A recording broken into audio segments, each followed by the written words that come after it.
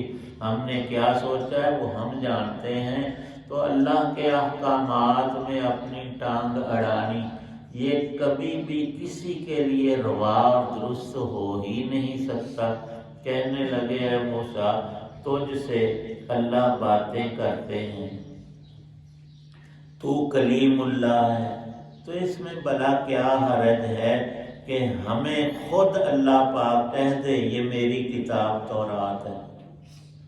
بھئی نبی اور رسول ماننے کا مطلب کیا ہوتا ہے کہ یہ اللہ نے وہ ہستی جس پر اپنی وحی اتاری ایسی بنائی ہے کہ اس کی ہر بات سچی ہے اور وحی سے ہے، اور حقیقت میں وہ اللہ کی بات ہے۔ سچے نبی کو جھٹلانا اللہ پر جھوٹ کی تہمت لگانا ہے۔ جب انہوں نے فرمایا کہ اللہ نے کتاب دی ہے، اب آگے بڑھنا کہ ہمیں بھی جی اللہ سے بات کرواؤ اور اللہ پاک ہم سے کہہ دیں کہ یہ میری کتاب ہے، تو اس میں حرج کیا ہے؟ پھر ایمان تمہارا کہاں چلا گیا؟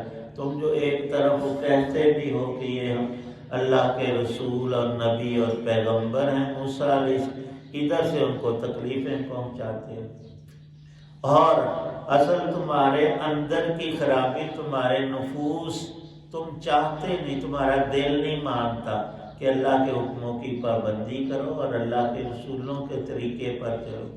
وہ کہتے ہیں سچ بولو، انصاف کرو، تم نے مارنی ہوتی ہے ڈنڈی، جھوٹ کے ذریعے شیطان کے پیچھے لگ کر وہ بات کو چمکا کر دکھاتا، ہوتی کچھ ہے دکھاتا کچھ اور ہی ہے۔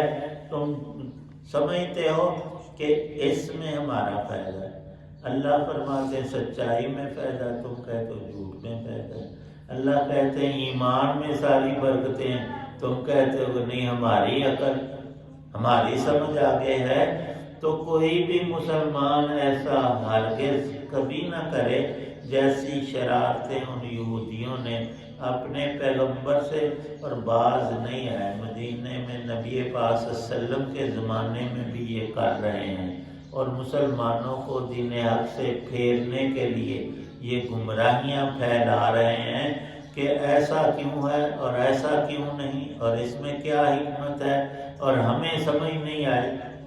تمہیں تو نظام قدرت میں کروڑواں حصہ بھی سمجھ نہیں آیا، وہاں جا کر سمجھ۔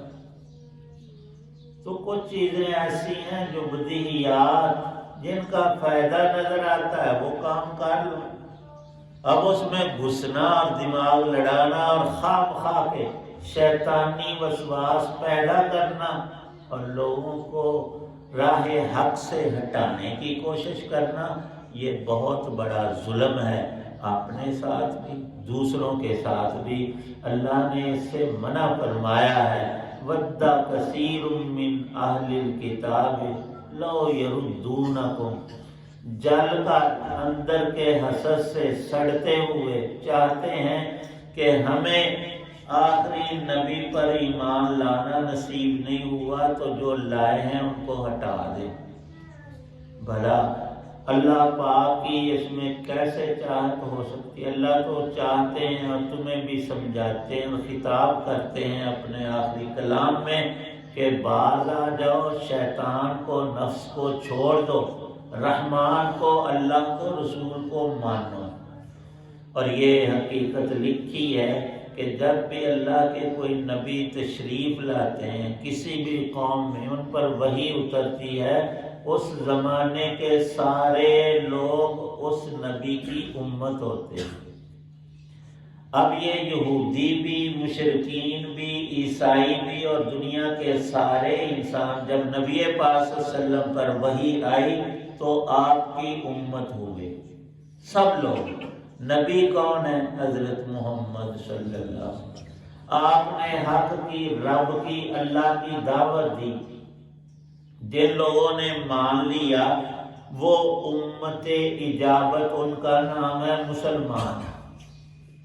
جنہوں نے انکار کر دیا وہ بھی اسی نبی کی امت ہیں، انہوں نے انکار کیا، وہ امت دعوت ہیں اور انکار پر وہ کافر ہیں۔ ایمان اور کفر کی تو بنیاد ہی یہی ہے۔ اس لیے ہر مسلمان کو چاہیے کہ اللہ کے رسول کی عزت، قدر، ان کی صداقت اور امانت پر پکا اور پورا ایمان رکھے، تب مسلمان ہے۔ اور جب ڈاواڈول ہو گیا تو پھر ایمان کیا رہا؟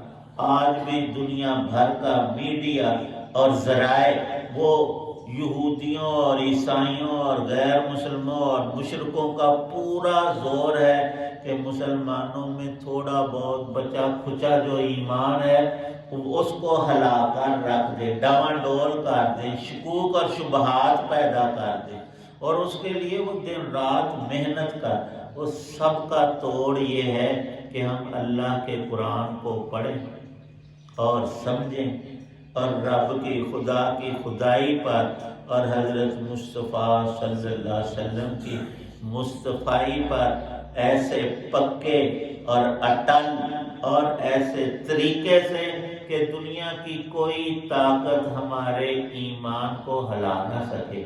یہ تو ہوا ایمان۔ اور جب بندہ ہو گیا ڈاواڈول، فلاں کہتا ہے اس طرح، فلاں سوال ہے، اشکال ہے، اعتراض ہے، اور پھر ایک گروہ کے پاس جو کوئی نماز پڑھائے یا کسی نے داڑھی رکھی ہوئی ہے تو دوسرے لوگ اس کی طرف، لو جی مولوی صاحب تواڈے دین وچ ہے، پر تو مسلمان نہیں، مسلمان دا بچہ ہے، تو خود سوچ کے گل ہی غلط ہے جڑی تو کرن لگا، فلانا اعتراض قرآن پاک دے 30 بارے کہ انہیں 40 یا 50 ہوندے ہیں، یہ تے پڑھ لے تو پھر اگاں میں کرو۔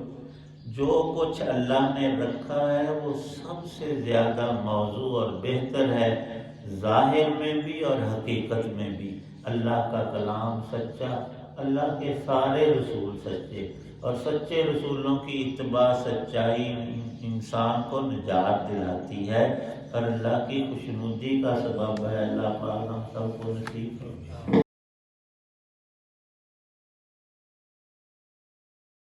الحمدللہ رب العالمین، والصلاة والسلام علی رسول النبی۔ ربنا ظلمنا انفسنا وان لم تغفر لنا وترحمنا لنكونن من الخاسرين۔ اللهم انك عفو تحب العفو فاعف عنا۔ اللهم انا نعوذ بك من جهد البلاء ودرك الشقاء وسوء القضاء وشماتة الاعداء۔ اللهم اجرنا من النار وادخلنا الجنة مع الابرار، توفنا مسلما والحقنا بالصالحين۔ صلی اللہ تعالی علی خیر خلقہ محمد وعلی آلہ وصحبہ وآل بیتہ اجمعین۔